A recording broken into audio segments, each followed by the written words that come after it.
Hi friends, welcome to KK logics and tricks. ఈరోజు మనం 7th class text బుక్లో science text బుక్లో ఉన్న అన్ని లెసన్స్లో మరి ఎగ్జామినర్ ఎక్కడైతే ఫోకస్ చేస్తాడో, ఏ ఏరియా అయితే హార్డ్గా డిఫికల్ట్గా ఉంటుందో మరి ఆ డిఫికల్ట్గా ఉన్నటువంటి ఆ ఏరియాని చాలా లాజిక్గా మరి అద్భుతమైనటువంటి కోడింగ్ యూజ్ చేసి ఈ వీడియోలో నేర్చుకుందాం ఫ్రెండ్స్. సో ఫ్రెండ్స్, మరి టైం వేస్ట్ కాకుండా నేను చాలా ఫాస్ట్గా వీడియోలోకి వెళ్తా. ఇంకా డిఎస్సి మిత్రులు ఎవరైతే ఉన్నారో, సబ్స్క్రైబ్ చేసుకున్నటువంటి మిత్రులు ఎవరైతే ఉన్నారో దయచేసి సబ్స్క్రైబ్ చేసుకోండి ఫ్రెండ్స్. అదేవిధంగా మరి ఫ్రెండ్స్కి షేర్ చేయండి. వీడియోని చూస్తున్నటువంటి మిత్రులంతా కూడా లైక్ చేయండి ఫ్రెండ్స్. చూడండి, ఫస్ట్ మరి టాపిక్లో మరి ఒక బిట్ ఉంది ఫ్రెండ్స్. ఆ బిట్ వచ్చేసి మన అందరికీ తెలుసు, ఇక్కడ కనిపిస్తుంది మీకు. నేను డైరెక్ట్గా మ్యాటర్ అంతా చదవను ఫ్రెండ్స్. మరి దానికి సంబంధించి కీవర్డ్స్కి సంబంధించిన కోడ్ అనేది మీకు ఇక్కడ చూపిస్తా, దాన్ని మీరు ఫాలో అయిపోండి ఫ్రెండ్స్. చూడండి, ఫస్ట్లో ఉన్నటువంటి బిట్ ఏంటంటే మీకు ఇక్కడ కనిపిస్తుంది చూడండి ఫ్రెండ్స్. పోషణ అనేటటువంటి పదం. ఈ పోషణ అనేటటువంటి పదం అనగానే మనకు లేవోయిజర్ అనేటటువంటి పదం గుర్తు రావాలి. అంటే లేవోయిజర్ అనేటటువంటి వ్యక్తి పోషణ మీద మొదటిసారిగా పరిశోధన చేశాడని అర్థం. మనకి వెంటనే దీన్ని గుర్తుకు రాని సందర్భంలో చాలా ఈజీగా గుర్తుపెట్టుకోవచ్చు ఫ్రెండ్స్. ఎలా గుర్తుపెట్టుకోవచ్చు అంటే, పోషణ అంటే మీరు ఇక్కడ చిన్నపిల్లల్లో పోషకాలు సరిగా లేకపోయినా, పోషణ సరిగా లేకపోయినా, మరి వాళ్ళలో మరి పోషణకి సంబంధించినటువంటి ఆ విటమిన్స్ లేవు అనుకోండి, ఆ పోషకాలు లేవు అనుకోండి. అట్లా లేవు అంటేనేమో లేవోయిజర్ అని గుర్తుపెట్టుకోండి ఫ్రెండ్స్. ఎందుకు గుర్తుపెట్టుకుంటారు, ఇక్కడ నేను రాశాను ఫ్రెండ్స్. పోషణ అనేది పిల్లల్లో లేవు అని గుర్తుపెట్టుకోండి. కన్ఫ్యూజ్ కాకుండా ఉండడానికి చాలా ఫాస్ట్గా మనం గుర్తుపెట్టుకోవడానికి ఇది ఒక లాజిక్ ఫ్రెండ్స్. ఆధునిక పోషణ వైజ్ఞానిక శాస్త్రవేత్త అనగానే పోషణ అంటే పిల్లలలో పోషణ సరిగా లేదు, లేకపోతే ఆ విధంగా ఉంటారు అనేటటువంటి విషయం గుర్తుపెట్టుకుంటే ఫస్ట్ బిట్ గుర్తుంటుంది ఫ్రెండ్స్. దీంట్లోనే మరొక ఇంపార్టెంట్ బిట్ ఉంది ఫ్రెండ్స్. అదేంటంటే జేమ్స్ లిన్స్ అనేటటువంటి శాస్త్రవేత్త. ఈ జేమ్స్ లిన్స్ అనేటటువంటి శాస్త్రవేత్త స్కర్వీ అనేటటువంటి వ్యాధిని తగ్గించాలంటే మంచి తాజాగా ఉన్నటువంటి ఫలాలను, కూరగాయలను మరి వాటిని మరి తినడం వల్ల వెంటనే నయం చేయొచ్చు అనేటటువంటి విషయం చెప్పాడు, మన అందరికీ తెలుసు. ఇప్పుడు మీరు ఏం చేయాలంటే, ఇక్కడ జేమ్స్ లిన్స్ని స్కర్వీ అనేటటువంటి వ్యాధితో మీరు లింక్ చేసి గుర్తుపెట్టుకోవాలి ఫ్రెండ్స్. దీన్ని ఎలా గుర్తుపెట్టుకుంటారంటే చాలా ఈజీగా ఎలా గుర్తుపెట్టుకుంటారని ఫ్రెండ్స్, ఇక్కడ మీరు చూడండి, ఇక్కడ జేమ్స్ లిన్స్ అనేటటువంటి పదంలో జెమ్స్ అని గుర్తుపెట్టుకోండి. జెమ్స్ అనగానే మీరు జనరల్గా తెలుసుగా ఫ్రెండ్స్, జెమ్స్ అంటే ఐక్యూ ఎక్కువగా ఉన్నటువంటి పిల్లలు అని అర్థం. ఐక్యూ ఎక్కువగా ఉన్నటువంటి పిల్లలు కానివ్వండి, పెద్దవాళ్ళు కానివ్వండి, వాళ్ళకి జాబ్ అనేది వస్తే వాళ్ళ సర్వీస్ అనేది ఎక్కువ టైం చేస్తారని గుర్తుపెట్టుకోండి. స్కర్వీ అనే పదాన్ని సర్వీస్ అని గుర్తుపెట్టుకోండి. అంటే తెలివిగల పిల్లలు ఎక్కువగా సర్వీస్ చేస్తారని గుర్తుపెట్టుకుంటే మనం దాన్ని చాలా ఈజీగా లైఫ్ లాంగ్ గుర్తుపెట్టుకోవచ్చు. జేమ్స్ అనే పదాన్ని జెమ్స్ అనుకోండి, సర్వీస్ ఎక్కువగా వాళ్ళు చేస్తారని గుర్తుపెట్టుకోండి. ఇంతకుముందు లేవోయిజర్ అంటేనేమో పిల్లల్లో పోషణ లేకపోవడం అనేటటువంటి జస్ట్ ఒక అక్కడికక్కడే ఒక హాస్యంగా గుర్తుపెట్టుకోండి ఫ్రెండ్స్. చాలా ఈజీగా ఉంటుంది. నేను ప్రతి చోట ఇక్కడ రాశాను ఫ్రెండ్స్. చూడండి, లేవోయిజర్ అంటేనేమో లేవు అనేటటువంటి పదంతో లింక్ చేశాను. నెక్స్ట్ కంటిన్యూషన్ పేజీలో ఇవి చాలామంది చదువుతారు కానీ కన్ఫ్యూజ్ అవుతూ ఉంటారు ఫ్రెండ్స్. కన్ఫ్యూజ్ పోకుండా మరి కన్ఫ్యూజ్ అనేది పడకుండా ఉండడానికి లాజిక్స్ ఇక్కడ చూడండి ఫ్రెండ్స్. ఫస్ట్ ఇక్కడ మరి ఎస్టిక్ ఆమ్లం అనేది మరి వెనిగర్ అనేటటువంటి పదార్థాన్ని ఎస్టిక్ ఆమ్లంతో గుర్తుపెట్టుకోవాలి. అంటే ఎస్టిక్ ఆమ్లంలో ఉన్నటువంటి పదార్థం ఏంటంటే వెనిగర్. దీన్ని ఎలా గుర్తుపెట్టుకోవాలి, చాలా ఈజీ గుర్తుపెట్టుకోవచ్చు ఫ్రెండ్స్. ఎట్లా అంటే, ఎస్టిక్ అంటే నేను అక్కడ రాశాను చూడండి, ఎస్టిక్ అంటే ఏసీ అని గుర్తుపెట్టుకో. ఏసీ రూమ్ కానివ్వండి, ఏసీ కార్ కానివ్వండి, ఏసీకి సంబంధించిన వెహికల్ కానివ్వండి, ఏదైనా సరే ఏసీ అంటే చల్లగా ఉంటుంది కదా ఫ్రెండ్స్. ఇంకా ఎక్కడ చల్లగా ఉంటుందంటే వెన్నెలలో ఉంటుందని గుర్తు. వెనిగర్ అంటే వెన్నెల.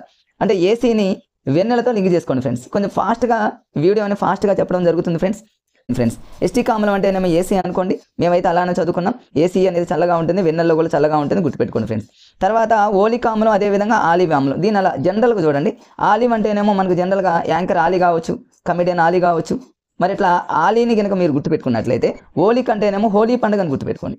ఆలీ జనరల్గా హోలీ పండుగలో ఎక్కువగా స్పెండ్ చేస్తారని గుర్తుపెట్టుకోండి. హోలీ పండుగలకి ఎక్కువగా ఆలీ వెళ్తారని గుర్తుపెట్టుకోండి. ఆ లాజిక్తో ఈజీగా గుర్తుపెట్టుకోవచ్చు ఫ్రెండ్స్. నెక్స్ట్ సిట్రిక్ ఆమ్లం అంటే అందరికీ తెలుసు. సిట్రిక్ అంటేనేమో నిమ్మజాతి, అంటే పుల్లగా ఉన్నటువంటి పదార్థాల్లో సిట్రిక్ అంటాం. ఇదే బిట్టింగ్ మరొక చోట కూడా వస్తుంది ఫ్రెండ్స్. సిట్రిక్ ఆమ్లం అంటే నిమ్మజాతితో తయారు చేసిన పులిహార కానివ్వండి, నిమ్మజాతితో తయారు చేసిన పులిహార అట్లాంటి పదం మరొకటి వస్తుంది, అది కూడా అక్కడ చెప్తాను నేను. నిమ్మ కానివ్వండి, నారింజ కానివ్వండి, ఇలా పుల్ల జాతికి సంబంధించింది వస్తే సిట్రిక్ ఆమ్లం. దీన్ని ఎలా గుర్తుపెట్టుకోవాలి, సిట్రిక్ అంటే సిట్ అని గుర్తుపెట్టుకోండి. సిట్ అంటే కింద కూర్చోవడం అని గుర్తుపెట్టుకోండి ఫ్రెండ్స్. అంటే మనం కింద కూర్చొని ఏదైనా సరే నిమ్మజాతికి సంబంధించిన వాటిని తింటామని గుర్తుపెట్టుకోండి. అంటే నారింజ కాయలు కానివ్వండి, ఏదైనా ఒక పులిహార కానివ్వండి, నిమ్మకాయలతో చేసిన పులిహార కానివ్వండి, నారింజ కానివ్వండి, ఇవన్నీ తినాలంటే మన సిట్ కూర్చొని తింటామని గుర్తుపెట్టుకోండి. నెక్స్ట్ ఫ్రెండ్స్, స్టీరిక్ ఆమ్లం. స్టీరిక్ అనగానే మనకు అందులో మనకు కారు స్టీరింగ్ అనేది మనకు బాగా గుర్తుంటుంది ఫ్రెండ్స్. మరి కారులో కూర్చొని మన స్టీరింగ్ చేసే వాళ్ళకి బాగా ఫ్యాట్ వస్తుందని గుర్తుపెట్టుకోండి. కొవ్వు బాగా మన బాడీలోకి, మన లెగ్గుల్లోకి, అంటే అట్లా మన హ్యాండ్స్లోకి కొవ్వు అనేది వస్తుంది అనేటటువంటి ఒక హాస్యంగా గుర్తుపెట్టుకుంటే అది ఈజీ ఫ్రెండ్స్. బ్యూటీ ఆమ్లం అంటేనేమో బ్యూటీ అనగానే సహజంగా ఆడవాళ్ళు బ్యూటీ కోసం ఏం చేస్తారంటే వెన్నని ఎక్కువగా ఫేస్కి రాసుకుంటారు అనేటటువంటి ఒక జస్ట్ హాస్యంగా గుర్తుపెట్టుకోండి ఫ్రెండ్స్. చాలా ఈజీగా ఇవన్నీ మీకు గుర్తుంటాయి ఫ్రెండ్స్. నెక్స్ట్ కంటిన్యూషన్లో బ్యూటరిక్ ఆమ్లం అయిపోయింది ఫ్రెండ్స్. నెక్స్ట్ చూడండి, టాటారిక్ ఆమ్లం. టాటారిక్ ఆమ్లం అనగానే చూడండి, ఇక్కడ దీన్ని చాలా ఈజీగా గుర్తుపెట్టుకోవచ్చు. దీన్ని కూడా చదివే టైంలోనే చూడండి ఫ్రెండ్స్. టాటారిక్ అంటే ఇక్కడ ఒక ట్రాక్టర్ లాగా మనం వెహికల్ తీసుకుంటే ఆ ట్రాక్టర్లో ద్రాక్షాలను, చింతపండును ఎక్స్పోర్ట్ చేస్తున్నారని గుర్తుపెట్టుకోండి. ఇంకా ఎట్లా అనమాట అంటే ట్రాక్టర్లో గూడ్స్కి సంబంధించినటువంటి ట్రాక్టర్లో ద్రాక్ష అదేవిధంగా చింతపండుని మరి ఇతర రాష్ట్రాలకు ఎక్స్పోర్ట్ చేస్తున్నారనేటటువంటి విషయం గుర్తుపెట్టుకోండి. మేమైతే అలానే గుర్తుపెట్టుకున్నాం ఫ్రెండ్స్. మీకు ఇంకా ఏమన్నా లాజిక్స్ కానివ్వండి, టెక్నిక్స్ కానివ్వండి, మీకు ఏమన్నా తెలిస్తే మీరు ఫాలో చూడండి ఫ్రెండ్స్. తర్వాత వచ్చేసి ఫ్రెండ్స్ ఇక్కడ మరి లాక్టిక్ ఆమ్లం. లాక్టిక్ అనగానే ఇందులో చూడండి మజ్జిగ, పెరుగు అందులోనే ఉంచండి. లాక్టిక్ అంటే లావుగా, సహజంగా లావుగా కావాలనుకోండి మజ్జిగ కానివ్వండి, పెరుగు కానివ్వండి తింటే లావుగా అవుతారు. మజ్జిగ పెరుగు తిను అంటారు కదా, లావుగా అంటే లాక్టిక్ అని గుర్తుపెట్టుకోండి. ఇక పామాటిక్ అంటేనేమో పామాయిల్ అందులోనే ఉంటుంది, అది పెద్ద కన్ఫ్యూజ్ ఏం కాదు ఫ్రెండ్స్. ఆక్సాలిక్ ఆమ్లం. ఆక్సాలిక్ ఆమ్లం అంటే అందులోనే ఉంది చూడండి. ఆక్సాలిక్ అంటేనేమో ఆకలి బాగా వేసినప్పుడు మనం పాలకూర కానివ్వండి, టమాటా కూర కానివ్వండి ఎక్కువగా వేసుకుని తిందాము అనుకుంటారు. లేదా టమాటా కూర, పాలకూర ఎక్కువగా తింటే బాగా ఆకలి అవుతుందని గుర్తుపెట్టుకోండి. మీ ఇష్టం ఫ్రెండ్స్. ఇవి తింటే ఎక్కువ ఆకలి అవుతుందన్న, లేకపోతే ఇంట్లో ఇవి మన మదర్ ప్రిపేర్ చేస్తే బాగా ఆకలి అవుతుందని ఒక లాజిక్గా గుర్తుపెట్టుకోండి ఫ్రెండ్స్. ఇక ఆస్కార్బిక్ ఆమ్లం అంటేనేమో ఉసిరి. ఆస్కారిక్ ఆమ్లం అనేది ఉసిరి నిమ్మజాతి అనేటటువంటి దాన్ని గుర్తుపెట్టుకోండి ఫ్రెండ్స్. అది పెద్ద కష్టమేం కాదు, ప్రతి చోట మనం చదువుతాము. ఆస్కార్బిక్ ఆమ్లం అంటేనేమో ఉసిరి అని గుర్తుపెట్టు. అప్పటికి ఇది గుర్తుకు రాకపోతే దీన్ని ఎలా గుర్తుపెట్టు. మరి ఇక్కడ చూడండి ఆస్కార్బిక్ అనగానే మీకు ఇక్కడ వెంటనే మీకు కరెంట్ అఫైర్స్ ఒక బిట్ గుర్తొస్తుంది ఫ్రెండ్స్. ఆస్కార్ అవార్డు అనేటటువంటి ఒక పదం గుర్తొస్తుంది. ఆస్కార్ అవార్డు ఎక్కువగా ఎవరికి ఇస్తారంటే సిరి అంటేనేమో సంపద ఎక్కువగా ఉన్న వాళ్ళకి వస్తుందని గుర్తుపెట్టుకోండి. లేదా ఆస్కార్ అవార్డు యొక్క విలువ ఎంత అంటే చాలా సంపద కలదని గుర్తుపెట్టుకోండి. చాలా ఈజీగా గుర్తుపెట్టుకోవచ్చు ఫ్రెండ్స్. నెక్స్ట్ చూడండి ఇక్కడ మాలిక్ ఆమ్లం. మాలిక్ ఆమ్లాన్ని మీరు యాపిల్తో ఎలా లింక్ చేసి జనరల్గా చూడండి ఫ్రెండ్స్, చిన్న పిల్లలకి మనం ఇంట్లో మదర్స్ ఏం చేస్తారంటే యాపిల్స్ అంటే మన పిల్లలకి ఏం చేస్తారంటే ఒక కొడవలు కానివ్వండి, ఒక చాక్ కానీ తీసుకొని ఏం చేస్తారంటే యాపిల్స్ని కోస్తారు. కాబట్టి దాన్ని చూడండి మాలిక్ అంటే పల్లెటూళ్ళలో సహజంగా లిక్కీ అంటారు ఫ్రెండ్స్. కొడవలని కానివ్వండి, సహజంగా తెలంగాణ ప్రదేశంలో కానీ కొన్ని ఆంధ్ర ప్రదేశాల్లో కూడా జనరల్గా ఏమంటారంటే లిక్కీ అంటే ఒక కొడవల్ని లిక్కీ అనేటటువంటి పదంతో వాడతారు. అంటే మాలిక్ అంటే ఆపిల్స్ అనేటటువంటి విషయంతో గుర్తుపెట్టుకోండి, చాలా ఈజీగా లేదా ఇంకో విధంగా కూడా గుర్తుపెట్టుకోండి ఫ్రెండ్స్. ఇక్కడ చూడండి ఫస్ట్ లెటర్ లాస్ట్ లెటర్ తీసుకుంటే మాక్ అంటే మాకు యాపిల్స్ కావాలని పిల్లలు ఇట్లా గొడవలు పెడతారు అనేటటువంటి విషయం అని గుర్తుపెట్టుకోండి ఫ్రెండ్స్. ఇక నెక్స్ట్ యూరిక్ అంటే అందరికీ తెలిసిందేగా ఫ్రెండ్స్, మూత్రం. ఇట్లా మీరు లాజిక్గా గుర్తుపెట్టుకోండి ఫ్రెండ్స్. ఫాస్ట్గా ఎందుకు చెప్తున్నాను ఫ్రెండ్స్, మరి ఈ వీడియోలో 7th క్లాస్కి సంబంధించిన టోటల్ లెసన్స్ చెప్పాలి కాబట్టి ఎక్కడ ఎటువంటి అనవసరమైన మ్యాటర్ జోలికి వెళ్లకుండా ఈ మరి ఉన్నటువంటి టాపిక్స్ని కొంచెం వేగంగా ఫాస్ట్గా వెళ్తున్నా ఫ్రెండ్స్, దాన్ని గమనించండి. నెక్స్ట్ కంటిన్యూషన్లో పీడిఎఫ్లో కంటిన్యూషన్లో వెళ్తున్నా ఫ్రెండ్స్. ఇక్కడ చూడండి, ఇక్కడ చాలా మంది ఒక కన్ఫ్యూజ్ అవుతారు. ఇక్కడ బిట్ చూడండి ఫ్రెండ్స్. ఇక్కడ హైడ్రోక్లోరిక్ ఆమ్లం అంటేనేమో HCl, ఇది ఓకే అందరికీ తెలుసు. బట్ వంట సోడాకి మరి సాంకేతికం ఉంది ఫ్రెండ్స్. అంటే దానికి సంబంధించినటువంటి సాంకేతిక పదం ఏంటంటే సోడియం బైకార్బోనేట్. సోడియం బైకార్బోనేట్ని వంట సోడాతో ఎలా లింక్ చేసుకోవాలంటే అందులోనే ఉంది చూడండి ఫ్రెండ్స్. వంట సోడా అనగానే సోడా అంటేనేమో సోడియం అని గుర్తుపెట్టుకోండి. తర్వాత బై కార్బోనేట్ సహజంగా గుర్తుంటుంది. బై అనే పదం అంటేనేమో బయట అని గుర్తుపెట్టుకోండి. సహజంగా వంట చేసేటటువంటి ఆడవారు బయట కాకుండా ఇంట్లో అని గుర్తుపెట్టుకోండి. అట్లా బయట కాకుండా ఇంట్లో అంటే బై అనే పదాన్ని గుర్తుపెట్టుకోవడానికి అలా అన్నా ఫ్రెండ్స్. వంట సోడా అనగానే సోడియం అని గుర్తుపెట్టుకోండి. ఇక వంట సహజంగా యాడ్ చేస్తారు, బయట కాదంటే బై అనే పదం వస్తుంది.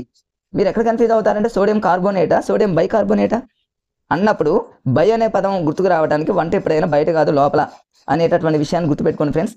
మేము అవనగడ్లో 2008 ఆ బ్యాచ్ అప్పుడు మరి ఒక అద్భుతంగా ఒక మాస్టర్, నాకు సరిగా ఐడియా లేదు ఫ్రెండ్స్, ఫిజిక్స్ ఒక 2 days మాకు కంటిన్యూషన్ చెప్పడం జరిగింది. ఈ లాజిక్ ఒకటి చెప్తే నేను అప్పుడు నోట్ చేసుకున్నాను ఫ్రెండ్స్, అది ఈరోజు మీకు చెప్పడం జరిగింది. నెక్స్ట్ కంటిన్యూషన్లో చూద్దాం ఫ్రెండ్స్. మీకు ఇవన్నీ ఈజీగా ఉన్న వాటి జోలికి నేను వెళ్ళను ఫ్రెండ్స్. ఎక్కడైతే కష్టంగా కన్ఫ్యూజ్గా ఉన్నాయి అవన్నీ నేను రాశాను. ఇక్కడ చూడండి ఫ్రెండ్స్, ఇక్కడ ఇంకొక చిన్న టాపిక్ ఉంది ఫ్రెండ్స్, ఇక్కడ చూద్దాం. మీరు గుర్తుపెట్టుకోవడానికి ఇవన్నీ అయిపోయినాయి, యూరిక్ ఆమ్లం ఇవన్నీ అయిపోయినాయి ఫ్రెండ్స్. Okay right. నెక్స్ట్ చూద్దాం, ఇక్కడ గ్రీజు మరకలు చూద్దాం ఫ్రెండ్స్. ఇది చూడండి ఫ్రెండ్స్, ఒకసారి దీన్ని కొంచెం జూమ్ చేస్తాను. గ్రీజు మరకలు తొలగించడానికి దేన్ని యూజ్ చేస్తారు అని అక్కడే రాశాను చూడండి. సహజంగా చూడండి, గ్రీజు అనగానే చాలా మంది అమ్మో అంటారు. అది అంత కష్టమైనదిగా ఫ్రెండ్స్. అది మనకు బట్టలు కంటింది అనుకోండి, గ్రీజ్ అనేది చాలా కష్టం కాబట్టి అమ్మో గ్రీజా అంటాం. అంటే అమోనియం హైడ్రాక్సైడ్ గుర్తుపెట్టుకోండి. సబ్బుల తయారీలో అనగానే మీరు పొటాషియం హైడ్రాక్సైడ్, సోడియం హైడ్రాక్సైడ్ ఎలా గుర్తుపెట్టుకుంటారంటే ఇంగ్లీష్లో సబ్బుని ఏమంటారంటే ఫ్రెండ్స్ సోప్ అంటారు. సోప్లో చివరిలో ఉప్పు అనే పదం వచ్చింది కాబట్టి పొటాషియం వచ్చింది. సో అంటేనేమో సోడియం అయిపోయింది ఫ్రెండ్స్. ఇక సబ్బు అనగానే సోప్ కాబట్టి ఒక సో అంటేనేమో సోడియం, ఇంకొక పా అంటేనేమో పొటాషియం గుర్తుపెట్టుకుంటే సరిపోతుంది. నెక్స్ట్ లాజిక్ ఇంకోటి వచ్చేసి ఫ్రెండ్స్ బ్లీచింగ్ పౌడర్ చూడండి, చాలా అది హీట్ అనుకోండి, చాలా డేంజర్ అనుకోండి. అది మన కాలు కింద పడితే కాలిది అని గుర్తుపెట్టుకోండి. బ్లీచింగ్ పౌడర్ అనగానే కాలుతుంది అని గుర్తుపెట్టుకోండి ఫ్రెండ్స్. కాలుతుంది అంటేనేమో కాల్షియం అని గుర్తుపెట్టుకోండి. లేదా కాల కంటిందని చాలా డేంజర్ కాబట్టి కాలకి అంటేనేమో కాల్షియం అయినా కాలిందని గుర్తుపెట్టుకోండి. మీ ఇష్టం ఫ్రెండ్స్, ఎలాగైనా గుర్తుపెట్టుకోండి. నెక్స్ట్ అగ్నిమాపక పదార్థాల తయారీలో అనగానే చూడండి ఫ్రెండ్స్, దీనికి చాలా ఈజీగా గుర్తుపెట్టుకోవచ్చు. అగ్ని అనగానే మీరు అల్యూమినియం గుర్తుపెట్టుకోండి. అంటే ఆ గుర్తుంటుంది ఓకే. ప్రతిదాన్ని మనం ఫస్ట్ లెటర్తో పెట్టుకుంటూ పోతే కన్ఫ్యూజ్ అయ్యే సందర్భం ఉంటుంది కాబట్టి ఫ్రెండ్స్, అగ్ని అనగానే మీరు మన ఇంట్లో ఉన్నటువంటి అల్లుడు చూడండి. ఇంట్లో ఉన్నటువంటి అల్లుడు ఎలా ఉంటాడంటే ఏ ఇంట్లోనైనా మరి అగ్నిలాగా ఉంటాడని గుర్తుపెట్టుకోండి. జస్ట్ హాస్యంగా ఫ్రెండ్స్, మన ఇంట్లో ఉన్నటువంటి అల్లుడు అంటే అత్త దగ్గర ఉన్నటువంటి అల్లుడు అగ్నిలాగా బిహేవ్ చేస్తారనే లాజిక్ గుర్తుపెట్టుకుంటే ఫ్రెండ్స్, అల్యూమినియం హైడ్రాక్సైడ్ అనేటటువంటి విషయం గుర్తుంటుంది. ఇక మిగతా ఈ రెండు అవసరం లేదు. ఇక కంటిన్యూషన్లో చూద్దాం ఫ్రెండ్స్. మనకు మరి ఇవన్నీ చూడండి, ఇవన్నీ చాలా మంది చదువుతారు కానీ మరి మరలా రివిజన్ చేయడానికి టైం పెడతారు. రివిజన్ అనేది ఉండకూడదుగా, దానికోసం ఈ లాజిక్స్ ఫ్రెండ్స్. ఇక్కడ చూడండి, పచ్చళ్ళ తయారీ.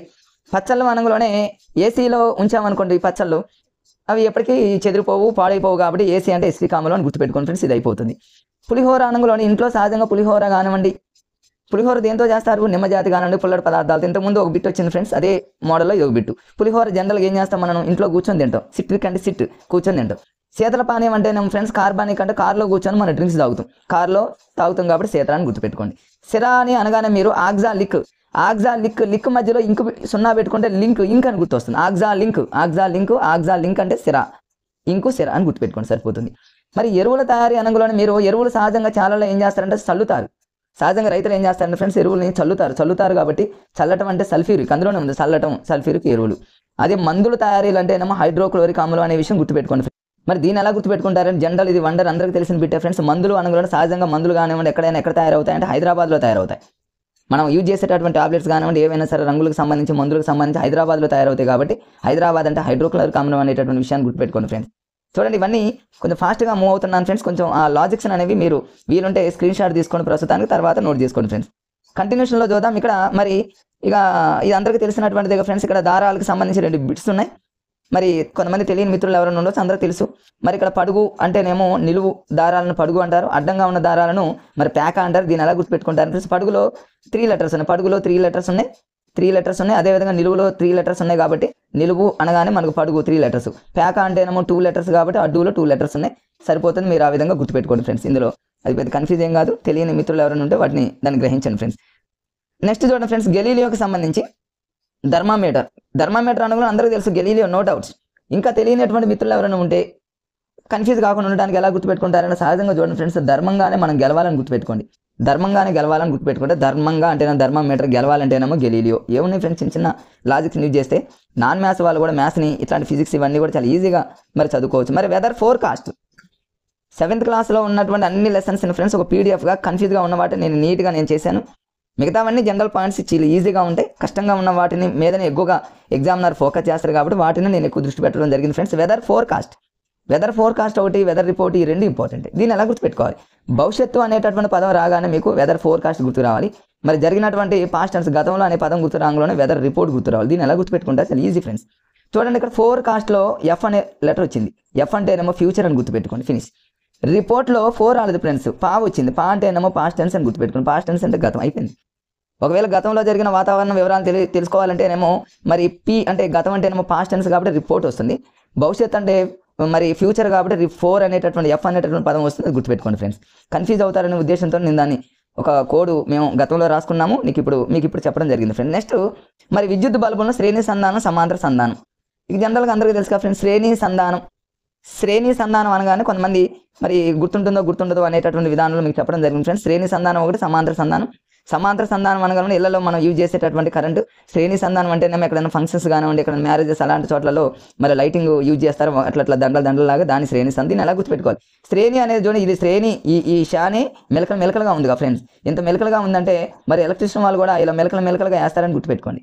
మ్యారేజ్లలో మరి ఎలక్ట్రిషియన్ వాళ్ళు కరెంటుని ఇలా మెలకలుగా మరి దండలు యూజ్ చేస్తారు కాబట్టి అది శ్రేణి సంధానం. అట్లా లాజిక్గా శ్రేణి అనగానే మెలకలు ఇక్కడే కనిపిస్తుంది కదా, అక్కడ కూడా మెలకలుగా ఉంటుంది కాబట్టి మీరు దాంతో లింక్ చేసుకొని సరిపోతుంది ఫ్రెండ్స్.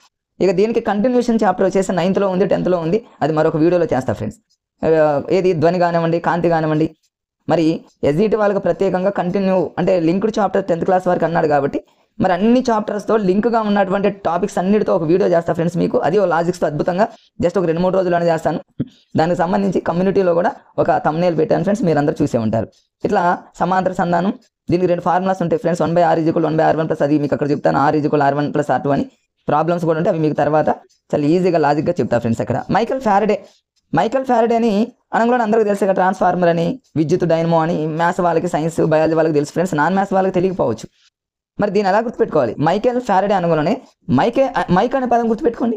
ఇక జనరల్గా చూడండి ఫ్రెండ్స్, మైక్ ఉంటుంది కదా, మనం యూజ్ చేసేటటువంటి మైక్ దేంతో చేస్తారు? విద్యుత్తోనే చేస్తారు. అది విద్యుత్ అంటే ఏంది? ట్రాన్స్ఫార్మర్, మనకు తెలుసుగా. ఇక ఫారడే అనే పదాన్ని పక్కన పెడితే మైక్ని మనం యూజ్ చేసే మైక్ అనేది విద్యుత్తో యూజ్ చేస్తారు. దాన్ని ట్రాన్స్ఫార్మర్తో మీరు లింక్ చేసుకొని సరిపోతుంది ఫ్రెండ్స్. తర్వాత కంటిన్యూషన్గా ఇక్కడ ఒక పిక్ వచ్చింది ఫ్రెండ్స్. ఇది చాలా ఇంపార్టెంట్. గతంలో దీని మీద ఇక్కడ ఇది జనరల్గా ఇది బయాలజీకి సంబంధించిన బిట్, ఇది కన్ఫ్యూజ్ అయ్యేటటువంటి అవకాశం ఉంటుందని చెప్పారు. మీకు ఇక్కడ ఈ లాజిక్ అనేది చెప్పడం జరుగుతుంది. చూడండి ఫ్రెండ్స్, ఇక్కడ జాన్ బాప్టిస్టా వాన్ హెల్మాంట్. చూడండి, వాన్ హెల్మాంట్ అంటే మీకు ఇక్కడే వచ్చింది ఫ్రెండ్స్. డైరెక్ట్గా మీకు లాజిక్ చెప్పేస్తున్న వాన్ హెల్మాంట్ అనుకున్న వానా అని గుర్తుపెట్టుకోండి.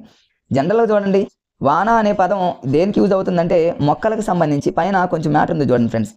అంటే మొక్కలకు సంబంధించి, అంటే మొక్కలు సహజంగా నేలలో ఉన్నటువంటి నీటిని గ్రహించి మరి అవి తన లైఫ్ని మరి కంటిన్యూషన్ చేస్తాయని మొట్టమొదటిసారిగా అరిస్టాటిల్ అన్నాడు. అరిస్టాటిల్ కంటే కూడా ఇంపార్టెంట్ బిట్ ఏంటంటే వాన్ హెల్మాంట్. ఎందుకంటే ఇదే వాన్ హెల్మాంట్ అనేది కంటిన్యూషన్లో ఉంది ఫ్రెండ్స్. 9th 10th క్లాస్లో ఉంది కాబట్టి చాలా చాలా చాలా important Van Helmont. Van Helmont అనగానే వానాన్ని గుర్తుపెట్టుకోండి. వాన అనగానే మీకు మొక్కలకు సంబంధించి మీరు కనుక వాన అనే పదం గుర్తుపెట్టుకుంటే, మొక్క అనే పదం వచ్చిందంటే 100% అది వాన్ హెల్మాంటే ఫ్రెండ్స్. వాన వచ్చినప్పుడు ఏం చేస్తాం, మనం హెల్మెట్ పెట్టుకుంటాం కదా ఫ్రెండ్స్. అట్లా వాన వచ్చినప్పుడు హెల్మెట్ పెట్టుకుంటాం. అది దేనికి యూజ్ అవుతుందంటే మొక్కకి వానకి లింక్ చేసుకుంటే మీకు ఈజీగా గుర్తుంటుంది ఫ్రెండ్స్. దాన్ని ఈజీగా గుర్తుపెట్టుకోండి, దాన్ని కన్ఫ్యూజ్ ఏం అవసరం లేదు. తర్వాత నెక్స్ట్ ఇక్కడ చూడండి ఫ్రెండ్స్, స్టీఫెన్ హేల్స్. కొంచెం ఇక్కడ కట్ అయింది ఫ్రెండ్స్. చూడండి, స్టీఫెన్ హేల్స్కి సంబంధించి మీకు ఇక్కడ మ్యాటర్ చదువుకొని మీకు అర్థం అవుతుంది ఫ్రెండ్స్. సహజంగా మనం ఆకును చూస్తూనే ఉంటాం ఫ్రెండ్స్. ఆకులో పత్ర రంధ్రాలు ఉంటాయి. ఈ పత్ర రంధ్రాల ద్వారానే వాయు వినిమయం జరుగుతుంది, బాష్పోత్సేకం జరుగుతుందని మన బయాలజీ వాళ్ళందరికీ తెలుసు. సార్ నాన్ మ్యాథ్స్ వాళ్ళకి తెలియదు కాబట్టి, నాన్ మ్యాథ్స్ వాళ్ళు డిఎడ్ వాళ్ళు చాలామంది ఉంటారు కాబట్టి వాళ్ళు దీన్ని ఈజీగా గుర్తుపెట్టుకోవచ్చు ఫ్రెండ్స్. పత్ర రంధ్రము అనగానే మనకి ఇంగ్లీష్లో గుర్తుపెట్టుకోండి ఫ్రెండ్స్. హోల్స్ అని మనకు తెలుసు కదా, హోల్స్. ఈ హోల్స్నే మీరు హోల్స్ అనుకోండి. ఆటోమేటిక్గా పత్ర రంధ్రము అనే పదం ఎగ్జామినర్ కనుక వాడితే పత్ర రంధ్రము అంటే హోల్ అని గుర్తుపెట్టుకోండి, హేల్స్ అని గుర్తుపెట్టుకోండి. వాయు వినిమయం పత్ర రంధ్రాల ద్వారా జరుగుతుంది. కాంతి మరి పత్ర రంధ్రాల ద్వారానే కాంతిని యూజ్ చేసుకొని ఒక మొక్క అనేది ఆహారాన్ని ఉత్పత్తి చేసుకుంటుంది. ఏది ఏమైనా పత్ర రంధ్రం అనే పదం వాడతారు కాబట్టి హోల్ అనే పదం గుర్తుపెట్టుకుంటే హేల్స్ ఫ్రెండ్స్. నాన్ మ్యాథ్స్ వల్ల దీన్ని ఏం కన్ఫ్యూజ్ కానీ అవసరం లేదు, దాన్ని లాజిక్గా అలా గుర్తుపెట్టుకోండి. టెక్స్ట్ బుక్లో చాలా ఇలా ఉంటే మీరు దీన్ని చూసి మీరు ఏం కన్ఫ్యూజ్ కానీ అవసరం లేదు ఫ్రెండ్స్. ఇలా గుర్తుపెట్టుకోండి. ఇక్కడ చూడండి, హెర్బేరియం అంటే ఏముంది ఫ్రెండ్స్, మొక్కలను మనం ఎక్కడైతే భద్రపరుస్తామో ఆ భద్రపరిచేటటువంటి ఆ విధానాన్ని హెర్బేరియం అంటారు. దీన్ని గుర్తుపెట్టుకోవాలి. మెథడాలజీలో కూడా వస్తుంది ఫ్రెండ్స్. టెర్రేరియం అని, హెర్బేరియం అని, ఒర్రేరియం అని మీకు త్వరలో ఒక మెథడ్ మరి చేయడం జరుగుతుంది. ఒక సైన్స్ మెథడ్లో ఇవన్నీ వస్తాయి ఫ్రెండ్స్. ఇక్కడ ఈ లాజిక్ని గుర్తుపెట్టుకోండి. హెర్బేరియం అనే పదాన్ని మీరు ఎలా గుర్తుపెట్టుకుంటారంటే హెయిర్ స్టైల్ అని గుర్తుపెట్టుకోండి. సహజంగా చూడండి, హెయిర్ స్టైల్ అనేది కటింగ్ షాప్ వాళ్ళు ఏం చేస్తారని చాలా భద్రంగా చేస్తారని గుర్తుపెట్టుకోండి. ఇప్పుడు మొక్క ఉంది కదా ఫ్రెండ్స్, మొక్కని ఏం చేస్తారంటే కట్ చేస్తూ ఉంటారు, కత్తెరతో ఇలా కట్ చేస్తూ ఉంటారు. అట్లా హాస్యంగా అనుకోండి, చాలా భద్రంగా కట్ చేస్తారని గుర్తుపెట్టుకోండి. హెర్బేరియం అంటే హెయిర్ స్టైల్ లాగా మీరు లింక్ చేసి గుర్తుపెట్టుకుంటే ఫ్రెండ్స్ చాలా ఈజీగా గుర్తుపెట్టుకోవచ్చు ఫ్రెండ్స్. మరి ఎగ్జామ్లో ఎక్కువ సార్లు అడిగినటువంటి ఈ బంగారు తీగని ఏమంటారంటే కస్కుటా అంటారు ఫ్రెండ్స్. మరి కస్కుటాకి సంబంధించి చాలాసార్లు ఎగ్జామ్లో మరి ఏపీ తెలంగాణలో చాలాసార్లు అడిగారు. దీన్ని ఎలా గుర్తుపెట్టుకోవాలి? కస్కుటా మొక్క అనేది ఏం చేస్తుందంటే ఇది ఒక పరాన్నజీవి ఫ్రెండ్స్. వేరే వాటి మీద మరి ఆధారపడి మరి వాటి మీద ఉన్నటువంటి ఆ పదార్థాన్ని తను మరి అవి గుంజుకొని మరి ఆ ఫుడ్ని స్వీకరిస్తాయి కాబట్టి దీన్ని గుర్తుపెట్టుకోవాలి. దీన్ని ఎలా గుర్తుపెట్టుకోవాలి? జనరల్గా చాలాసార్లు బంగారు తీగ అనుకున్న కస్కుటా అనే పదాన్ని వాడుతుంది. తెలుగులో ఇస్తాడు ఫ్రెండ్స్, ఇట్లా కస్కుటా అంటాడు. మరి కస్కుటా అన్న బంగారు తీగ అన్న దీన్ని ఎలా గుర్తుపెట్టుకుంటారంటే చూడండి, బంగారు అంటే బంగారు అని గుర్తుపెట్టుకోండి. బంగారం దగ్గర చాలామంది ఏం చేస్తారంటే ఆడవాళ్ళు కస్సు బుస్సు అంటూ ఉంటారు ఇళ్లలో. బంగారం కొనివ్వండి అని సహజంగా అట్లా కస్సు బుస్సు అనేది ఎక్కడంటే మరి బంగారం దగ్గర కాబట్టి ఫ్రెండ్స్ మీరు అట్లా కస్కుటా అంటేనేమో బంగారం అనేటటువంటి విషయాన్ని గుర్తుపెట్టుకోండి. మరి ఇక్కడ ఇది పరపోషణ పరాన్నజీవి ఇవన్నీ మీకు తెలుసు, వేరే వాటి మీద ఆధారపడుతుంది. కానీ ఇక్కడ ఒక ఇంపార్టెంట్ బిట్ ఉంటుంది ఫ్రెండ్స్. అది మరి ఆ బిట్ ఏంటంటే ఫ్రెండ్స్ ఇక్కడ వాటిని ఏమంటారంటే అంటే ఆ కస్కుటా మీద కొన్ని ఒక ప్రత్యేకమైనటువంటి వేళ్ళు ఉంటాయి ఫ్రెండ్స్. ఆ వేళ్ళ ద్వారా పరాన్నజీవి ఇతర వాటి మీద ప్రవేశించి ఆహారాన్ని తీసుకుంటే వాటిని ఏమంటారంటే ఇక్కడ ఇంగ్లీష్లో చూడండి ఫ్రెండ్స్, ఇక్కడ కొంచెం మిస్ అయ్యింది. ఇక్కడ చూడండి ఫ్రెండ్స్, కార్బన్ డైఆక్సైడ్ ఒకటి, ఇటువైపు ఏమో ఆక్సిజన్ అని ఉంది. ఇక్కడ ఓ బాక్స్లో ఈ 2 బిట్స్ ఇవ్వడం జరిగింది ఫ్రెండ్స్. మీరు ఇక ఒక విషయం గుర్తుపెట్టుకోండి, మీరు ఏదైనా ఒక కంటెంట్ చదివేటప్పుడు ఎక్కువగా టెక్స్ట్ బుక్లు గమనించినట్లయితే బాక్స్ ఐటమ్ అనేది చాలా ఎక్కువగా ఇంపార్టెంట్. ఎగ్జామినర్ ఎక్కువగా బాక్స్ ఐటమ్ మీద ఎక్కువ ఫోకస్ చేస్తారు. ఈజీగా ఉన్నాయి అనుకోకుండా వాటిని క్షుణ్ణంగా తరువుగా ఫాలో అవ్వండి ఫ్రెండ్స్. కష్టంగా ఉన్న వాటికి ఇలా లాజిక్ అప్లై చేయండి. మరి ఇక్కడ చూడండి, వాన్ హెల్మెట్ ఇంతకుముందు ఒక చెప్పాను ప్రయోగం చేశారు ఫ్రెండ్స్, మొక్కల మీద ప్రయోగం చేశాడు. అంటే మొక్క అనంలోనే మొక్కకి వాన కావాలి కాబట్టి అలా గుర్తుపెట్టుకున్నారు. మరి ఇదే వానని మరి బొగ్గును మండించినప్పుడు బూడిద ఏర్పడుతుంది అనేది వానకి లింక్ చేసుకోండి. సహజంగా బొగ్గును మండించినప్పుడు మంట వస్తుంది, ఆ మంటను ఆర్పడానికి వాన పడింది అనుకోండి ఫ్రెండ్స్, సహజంగా బూడిద ఏర్పడుతుంది అనేటటువంటి విషయం గుర్తుపెట్టుకుంటే ఈజీగా గుర్తుపెట్టుకోవచ్చు. ఇక్కడ ఇంకొకటి జోసెఫ్ బ్లాక్కి సంబంధించి ఒక ఇంపార్టెంట్ ఉంది ఫ్రెండ్స్. మరి ఇక్కడ ఈ జోసెఫ్ బ్లాక్ని స్థిరమైనటువంటి గాలితో సున్నప్రాయం మీద ప్రయోగం చేయడం జరిగింది ఫ్రెండ్స్. ఇది గతంలో ఒక టెట్లో అడిగాడు ఏపీలో. ఏపీలో కదా ఫ్రెండ్స్, తెలంగాణలో టెట్లో అడగడం జరిగింది గతంలో 2011-12 ఆ టైంలో. దీన్ని ఎలా గుర్తుపెట్టుకోవాలి, ఇది ఇంపార్టెంట్. జోసెఫ్ బ్లాక్ అనేటటువంటి వ్యక్తి మరి కొంచెం దీన్ని ఆ బూడిదకు సంబంధించిన దాని మీద కంటిన్యూషన్ ప్రయోగంతో సున్నప్రాయం తీసుకొని దాన్ని వేడి చేసినప్పుడు దాని ఆమ్లంతో చర్య జరిపినప్పుడు ఒక వాయువు ఏర్పడుతుంది. ఆ వాయువుని స్థిరమైన గాలి అని చెప్పింది ఎవరంటే జోసెఫ్ బ్లాక్. బ్లాక్ అంటే మీరు ఎలా గుర్తుపెట్టుకుంటారు ఫ్రెండ్స్, ఇక్కడ బ్లాక్ అంటే అది ఒక బ్లాక్ లాగా గుర్తుపెట్టుకోండి. బ్లాక్ అంటే ఒక నల్లగా, అంటే నల్లగా ఉన్నట్టు. ఇప్పుడు సహజంగా సున్నప్రాయం మనకు తెల్లగా ఉంటుంది, మనం ఇక్కడ నల్లగా అనుకోండి, జోసెఫ్ బ్లాక్. రేపు ఎగ్జామ్లో సున్నప్రాయి అనే పదాన్ని వాడితే సున్నప్రాయి బ్లాక్గా ఉంటుంది, తెల్లగా కాకుండా నల్లగా ఉంటుంది, బ్లాక్ కాబట్టి జోసెఫ్ బ్లాక్ అనుకోండి ఫ్రెండ్స్. మరి స్థిరమైన గాలి అంటేనేమో, స్థిరంగా అంటేనేమో అందులోనే ఉంది కదా ఫ్రెండ్స్, స్థిరంగా అంటేనేమో స్టాండర్డ్ అని గుర్తుపెట్టుకోండి. అంటే బ్లాక్గా ఉన్నటువంటి సున్నప్రాయి అనేది ఎప్పుడు ఒక చోటే ఉంటుంది, స్టాండర్డ్గా ఉంటుంది, ఒక చోట అని గుర్తుపెట్టుకోండి. అట్లా ఒక హాస్యంగా గుర్తుపెట్టుకోండి. బ్లాక్ అంటే బ్లాక్గా అనేది ఒక గుర్తుపెట్టుకుంటే సున్నప్రాయి బ్లాక్గా ఉంటుంది, అది ఎప్పుడు స్థిరంగా ఉంటుంది అనేది గుర్తుపెట్టుకుంటే ఈజీగా గుర్తుంటుంది ఫ్రెండ్స్. తర్వాత ఇటువైపు ఆక్సిజన్. ఇంకా ఆక్సిజన్కి సంబంధించి అందరికీ తెలిసిందే ఫ్రెండ్స్. మరి జోసెఫ్ ప్రీస్ట్లీ, అదేవిధంగా ఇంకొక ఆయన లేవోయిజర్, ఒక ఆయన పేరు పెట్టాడు, ఒక ఆయనేమో మరి ప్రయోగం మరి మొదటిసారిగా తీసుకురావడం జరిగింది. ఇవి రెండు ఈజీనే అయినప్పటికీ చూద్దాం ఫ్రెండ్స్. దీన్ని ప్రీస్ట్లీకి సంబంధించినటువంటి బుక్ ఉంది ఫ్రెండ్స్, అది గతంలో చాలాసార్లు అడిగాడు. ఆ బుక్ పేరు ఏంటంటే మరి ఇక్కడ చూడండి, వాయువులపై ప్రయోగాలు పరిశీలనలు. అందులోనే ఉంది కదా ఫ్రెండ్స్, ప్రీస్ట్లీలో పా అనేటటువంటి పదం ఉంది, పరిశీలనలో పా ఉంది, ప్రయోగాల్లో పా ఉంది. అంటే అన్నీ కూడా పాతోనే ఉన్నాయి. కొన్ని ప్రశ్నలలోనే ఆన్సర్స్ ఉంటాయి ఫ్రెండ్స్, అలాంటి వాటిలో ఇది ఒకటి. ప్రీస్ట్లీ అనగానే ప్రయోగాలు పరిశీలన 3 పా అనే పదం ఉంది, పీ లాగా మీరు దాన్ని గుర్తుపెట్టుకుంటే ఆ బుక్ అనేది ఈజీగా గుర్తొస్తుంది ఫ్రెండ్స్. అది పెద్ద కష్టమైనది ఏమీ కాదు. తర్వాత ఇక ఈ వీళ్ళిద్దరికి సంబంధించి మీకు చూడండి, ఆక్సిజన్ అనే పేరు పెట్టింది ఎవరు, అదేవిధంగా వీళ్ళిద్దరు ఇక్కడ ఫ్రెండ్స్. మీరు దీని ఇక్కడ ఇంతకుముందు లేవోయిజర్కి సంబంధించి గతంలో ఇదే వీడియోలో స్టార్టింగ్లో మనం బిట్ చెప్పుకున్నాం ఫ్రెండ్స్. లేవోయిజర్ అంటే లేవు అనుకున్నాం, ఏమి లేవు అంటే ఇంతకుముందు పోషణ లేవు అని గుర్తుపెట్టుకున్నాం. పోషణ అనే పదం వస్తే లేవు, అక్కడ స్టార్టింగ్లోనే బిట్ వచ్చేసింది ఫ్రెండ్స్. అదే లేవోయిజర్కి సంబంధించి అదే లేవు అనేటటువంటి కోడ్ని ఇక్కడే అప్లై చేద్దాం. ఆక్సిజన్ అంటే O2 అనేది లేవు అని గుర్తుపెట్టుకోండి. సహజంగా ఆక్సిజన్ అనేది తగ్గిపోతుందని గుర్తుపెట్టుకోండి. మరి మొక్కలు అనేవి, చెట్లు అనేవి లేకపోవడం వల్ల ఆక్సిజన్ అనేది లేవు, ఆక్సిజన్ తగ్గిపోతుంది. లేవు అంటే O2 అంటే ఇది, కాబట్టి ఆక్సిజన్ అని పేరు పెట్టింది లేవోయిజర్ అని గుర్తుపెట్టుకోండి ఫ్రెండ్స్. ఆక్సిజన్ పేరు పెట్టింది మాత్రం లేవోయిజర్, ప్రీస్ట్లీ అనేటటువంటి పదం పేరు పెట్టలేదు ఫ్రెండ్స్. మరి ప్రీస్ట్లీ ఏం చేశాడంటే ప్రయోగాలు చేశాడని గుర్తుపెట్టుకోండి. తర్వాత ఆక్సిజన్ అని పేరు పెట్టింది మాత్రం లేవోయిజర్ అనే పదాన్ని మీరు గుర్తుపెట్టుకోండి ఫ్రెండ్స్. మరి ప్రీస్ట్లీకి సంబంధించి మనం 2 బిట్స్ గుర్తుపెట్టుకోవాలి ఫ్రెండ్స్. ప్రీస్ట్లీకి సంబంధించి బుక్ ఏంటంటే 3 కూడా పాకి సంబంధించింది కాబట్టి ప్రయోగాలు పరిశీలన అనే బుక్ని గుర్తుపెట్టుకోండి. ప్రీస్ట్లీకి సంబంధించి ఈ ఆక్సిజన్ మీద మొట్టమొదటిసారిగా ప్రయోగాలు చేశాడని గుర్తుపెట్టుకోండి. ఆక్సిజన్ మీద మొట్టమొదటిసారిగా ప్రయోగాలు చేసింది ఎవరంటే ఏమో ప్రీస్ట్లీ అని గుర్తుపెట్టుకోండి. తర్వాత ప్రీస్ట్లీ ఏం చేసిందంటే తన అనుభవాల మొత్తాన్ని కూడా ఈ మన ఎవరు ఫ్రెండ్స్, లేవోయిజర్కి తన అనుభవాలన్నీ కూడా లేవోయిజర్కి చెప్పడం వల్ల లేవోయిజర్ దీనికి ఆక్సిజన్ అని పేరు పెట్టడం జరిగింది. ఆక్సిజన్ అంటే ఆక్సిజన్ లేవు అని గుర్తుపెట్టుకుంటే మీకు ఈజీగా గుర్తుంటుంది ఫ్రెండ్స్. ఇట్లా ప్రీస్ట్లీని అదేవిధంగా లేవోయిజర్ గుర్తుపెట్టుకోండి. లేవోయిజర్ని గతంలో ఇదే వీడియోలో పోషణ అనే దాన్ని కూడా లింక్తో చెప్పాగా ఫ్రెండ్స్, అది కూడా మీరు గుర్తుపెట్టుకోండి. నెక్స్ట్ ఈ బాక్స్ అయిపోయిన తర్వాత కంటిన్యూషన్లో చూద్దాం ఫ్రెండ్స్. ఇక్కడ అసంపూర్ణ పుష్పాలు, సంపూర్ణ పుష్పాలు, ఏకలింగ పుష్పాలు, ద్విలింగ పుష్పాలు అని ఉంటాయి. గతంలో ఎన్నోసార్లు అడగడం జరిగింది. ఏపీలో జరిగినటువంటి చాలా రకాలైన టెట్ డిఎస్ఎల్ ఇవన్నీ అడిగారు ఫ్రెండ్స్. వీటి మీద మీరు కొంచెం దృష్టి పెట్టాల్సి ఉంటుంది. మరి దీన్ని కొంచెం లాజిక్గా ఈజీగా గుర్తుపెట్టుకోవచ్చు ఫ్రెండ్స్. మరి సంపూర్ణమైనటువంటి పుష్పాలకు సంబంధించి దీని లాజిక్స్ని ఎలా గుర్తుపెట్టుకుంటారంటే, సంపూర్ణ పుష్పాలకు సంబంధించి ఉదాహరణలు ఇక్కడ ఉన్నాయి చూడండి ఫ్రెండ్స్. ఇది సంపూర్ణ పుష్పాలకు సంబంధించి ఈ 3 ఉదాహరణలు ఉన్నాయి. ఇంకా సంపూర్ణ పుష్పము, అసంపూర్ణ పుష్పము అంటే ఏంటి, జనరల్ పాయింట్స్ జోలికి నేను వెళ్ళను, కానీ ఎగ్జామినర్ ఫోకస్ చేసేది ఏంటంటే ఎగ్జాంపుల్స్ ఇంపార్టెంట్. సంపూర్ణ పుష్పాలని ఎలా గుర్తుపెట్టుకోవాలి, కోడింగ్ మందార, ఉమ్మెత్త, తూటిపూడు.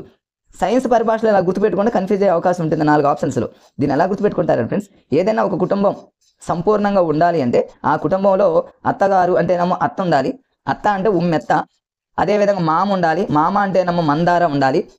వాళ్ళిద్దరితో పాటు ఆ ఇంట్లో పువ్వులు కూడా ఉండాలి, తూటి పూలు అని గుర్తుపెట్టుకుని. అంటే ఒక అత్త, ఒక మామ, తూటి పూలు, అత్త, మామ, పూలు, అలాంటి కుటుంబం సంపూర్ణమైన కుటుంబం అని హాస్యంగా గుర్తుపెట్టుకోండి ఫ్రెండ్స్. ఇదేదో హాస్యంగా చెప్పడం జరిగింది గుర్తుపెట్టుకోవడానికి, ఇంకా లైఫ్లో మనం మర్చిపోం. మేమైతే గతంలో ఎలా అని గుర్తుపెట్టుకున్నాం, ఎన్నో రకాల డైలీ టెస్టులు, గ్రాండ్ టెస్టులలో పెట్టడం జరిగింది. ఇట్లాంటి టెక్నిక్స్ మరి నా జాబ్ రావడానికి కూడా చాలా దోహదపడ్డాయి ఫ్రెండ్స్. ఇలా గుర్తుపెట్టుకోండి. అంటే అత్త, మామ, పూలు అనగానే సంపూర్ణమైన కుటుంబం గుర్తుపెట్టుకొని చాలా ఈజీగా గుర్తుపెట్టుకోవచ్చు. మరి అసంపూర్ణమైనటువంటి పుష్పం ఏంటి, అసంపూర్ణమైన పుష్పం అంటే అసంపూర్ణంగా ఉన్నటువంటి కుటుంబం ఏంటి. జనరల్గా ఒక కుటుంబం అసంపూర్ణంగా ఉంది, మంచిగా లేదంటే ఆ ఇంట్లో చాలా దోషాలనే గుర్తుపెట్టుకోండి. దోషాలంటే ఏమో దోసకాయ. అదేవిధంగా ఆ కుటుంబంలో ఎక్కువగా ఏం చేస్తారంటే సారా అంటేనేమో గుడుంబ డ్రింక్ ఎక్కువగా చేసి గొడవలో కొట్టుకుంటారని గుర్తుపెట్టుకోండి. ఆ ఇంట్లో పాప అంటేనేమో బాబు కాకుండా బొప్పాయి అంటేనేమో పాపాయి, ఒక పాప ఉంది, అందుకని అసంపూర్ణ కుటుంబం. అట్లా హాస్యంగా గుర్తుపెట్టుకోండి ఫ్రెండ్స్. స్వర అంటేనేమో మరి జనరల్గా మీరు సారా అని గుర్తుపెట్టుకోండి, సారా డ్రింక్ చేసి గొడవలు అని అట్లా గుర్తుపెట్టుకోండి. దోశ అంటేనేమో దోషాలని గుర్తుపెట్టుకుంటే అసంపూర్ణ కుటుంబానికి సంబంధించి ఈజీగా మనం 3 ఎగ్జాంపుల్స్ గుర్తుపెట్టు. మరి ఏకలింగ పుష్పాలకి ఉదాహరణ ఏంటి, ఏకలింగ పుష్పాలకు ఉదాహరణ ఏంటంటే చాలా ఈజీగా గుర్తుపెట్టుకో. చూడండి చాలామంది అంటారు ఏమంటారంటే మరి గుడిలో ఉన్న లింగాన్ని కూడా మింగుతారని. సహజంగా మన తెలంగాణ పరిభాషలో ఒక సామెత కూడా ఉంది, గుడిలో ఉన్న లింగాన్ని కూడా మింగుతారు అంటే గుడిలో ఉన్నటువంటి లింగాన్ని కూడా దోసుకొని పోవటంలోనే ఉంది కోడ్ ఫ్రెండ్స్. ఏకలింగానంలోనే ఆ లింగాన్ని దోసుకొని పోవటం అంటే దో అంటేనేమో దోస, దోసుకొని, సో అంటేనేమో సొరకాయ, దోసుకొని అంటేనేమో అంటేనేమో కాకర. అయిపోయింది ఫ్రెండ్స్. గుడిలో ఉన్న లింగాన్ని దోసుకొని అంటేనేమో దోస, సొర, కాకర. పదంలోనే 3 పదాలను మనం హాస్యంగా గుర్తుపెట్టుకోవచ్చు. ఇక మిగతావి పురుష స్త్రీ పుష్పాలు అనేవి అవసరం లేదు. ఇట్లా ఆ 4 చూడండి చాలా ఈజీగా మనం లాజిక్గా గుర్తుపెట్టుకున్నాం ఫ్రెండ్స్. వాటిని సాధ్యమైనంత వరకు మీరు బుక్స్లో నోట్ చేసుకొని చాలా ఇంపార్టెంట్ కాబట్టి ఫ్రెండ్స్. కష్టంగా ఉన్న వాటిని నేను ఎక్కువగా తీసుకోవడం జరిగింది. ఈజీగా ఉండే జనరల్ పాయింట్స్ జోలికి వెళ్ళట్లేదు ఫ్రెండ్స్. ఇది ఒక ఇంపార్టెంట్. మళ్ళీ 2005వ సంవత్సరం నుంచి ప్రతి సంవత్సరాన్ని ఏం చేస్తున్నారంటే మరి మార్చి 22వ తేదీన ప్రపంచం ఎన్నోసార్లు అడిగినటువంటి bit. This is very very very important. దీన్ని ఎలా గుర్తుపెట్టుకుంటారండి మిత్రమా? 2005 సంవత్సరాన్ని నీటి జల దినోత్సవంగా ఎలా వాడతారంటే 2005ని గుర్తుపెట్టుకోవాలి ఫ్రెండ్స్. అంటే మనకు చూడండి 1ల స్థానంలో అంటేనేమో యూనిట్ ప్లేస్లో ఉన్నటువంటి 5ని ఎలా గుర్తుపెట్టుకుంటారండి? 5ని ఇంగ్లీష్లో వాటర్ అంటే ఎన్ని లెటర్స్ వస్తున్నాయి చూడండి ఫ్రెండ్స్. జలం అంటే నీరే కదా ఫ్రెండ్స్. జలం అంటే నీరు కాబట్టి నీరుని ఇంగ్లీష్లో వాటర్ అంటారు. వాటర్ అంటే చూడండి 1 2 3 4 5 లెటర్స్ ఉన్నాయి కాబట్టి 2005 అని గుర్తుపెట్టుకుని మన లైఫ్లో మనం మర్చిపోం. మరి ఈ మార్చి 22 అంటే ఎలా గుర్తుపెట్టుకుంటారంటే సహజంగా మరి వాటర్ని చూడండి సహజంగా మారుస్తూ ఉంటారు. మనం ఇంట్లో ఉన్నటువంటి వాటర్ని ఏం చేస్తామంటే డేకి 2 times సహజంగా ఆడవాళ్ళు ఇళ్లలో ఉన్నటువంటి ఆడవాళ్ళు ఏదైనా వాటర్ని యూజ్ చేసేవాళ్ళు డేకి 2 times మారుస్తారు అని గుర్తుపెట్టుకోండి. అంటే వాటర్ని 2 times మారుస్తారంటేనేమో మార్చి 22 అని గుర్తుపెట్టుకుంటే 2005 ఎలా గుర్తుపెట్టుకుంటారంటే వాటర్లో 5 letters నేను గుర్తుపెట్టుకోండి ఫ్రెండ్స్. దీనికి ఒక కొటేషన్ ఉంది, నీరే మనకు ప్రాణాధారం. ఎన్నోసార్లు అడిగిన ఎగ్జామ్లో అడిగిన బిట్ అది. అదేవిధంగా 2005 to 2015 this is very very important. దీంట్లో కూడా చూడండి వాటర్ అనే పదంలో 5 ఉంది, ఈ సేమ్ 5 ఉంది ఫ్రెండ్స్. ఒక 1 యాడ్ చేసుకున్నట్టేనేమో 2005 to 15. ఈ చిన్న బాక్స్ అనుకుంటాం కానీ ఎగ్జామినర్ ఎక్కువగా ఫోకస్ చేసేటటువంటి ఏరియా కాబట్టి దీన్ని గుర్తుపెట్టుకోండి ఫ్రెండ్స్. నెక్స్ట్ కంటిన్యూషన్లో చూద్దాం. ఇక్కడ క్షితిజాలు అంటే ఏముంది ఫ్రెండ్స్? పొరలు.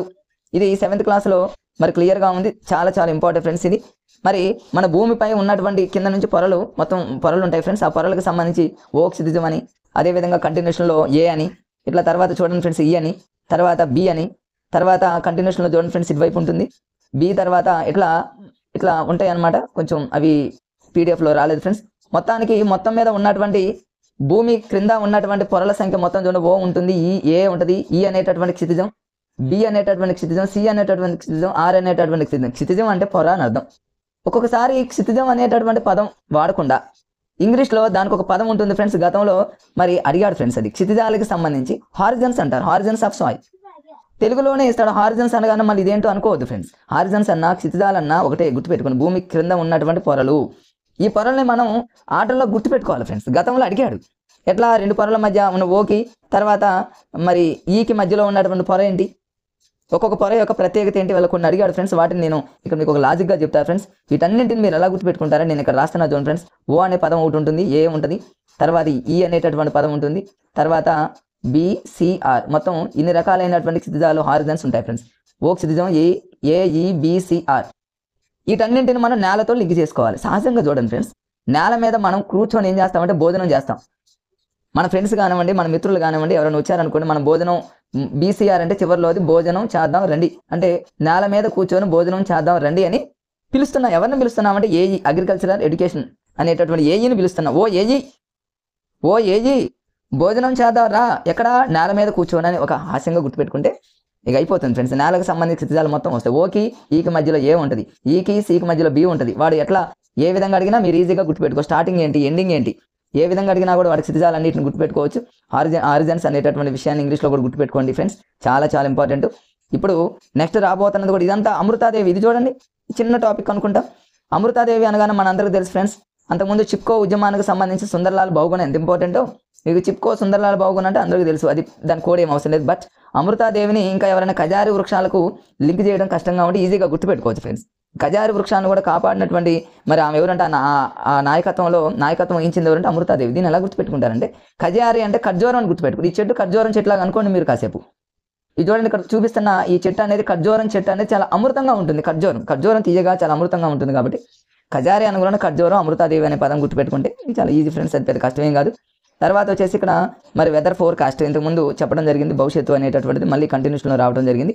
ఇవి ఫ్రెండ్స్ మరి 7th క్లాస్కి సంబంధించినటువంటి స్టార్టింగ్ నుంచి ఎండింగ్ వరకు అన్ని టాపిక్స్ని ఎక్కడా కూడా మిస్ కాకుండా ఫ్రెండ్స్ మీకు ప్రతిదాన్ని కూడా ఒక సీక్వెన్స్గా లైన్ టు లైన్ ఏం చేశాను ఫ్రెండ్స్, మీరు కన్ఫ్యూజ్ కాకుండా అన్నింటిని బంగారు తీగ అంటేనేమో కసుకుట ఎక్కడ కన్ఫ్యూజ్ కాకుండా ఎర్బీరియం, ఇవన్నీ వాన అంటేనేమో మొక్క, పోషణ అంటేనేమో లేవోయిజర్ అనగానే ఫ్రెండ్స్ ఇంకా ఇంతకుముందు చెప్పాను లేవోయిజర్ అంటేనేమో ఆక్సిజన్ అనేటటువంటి పేరు పెట్టడం జరిగిందని.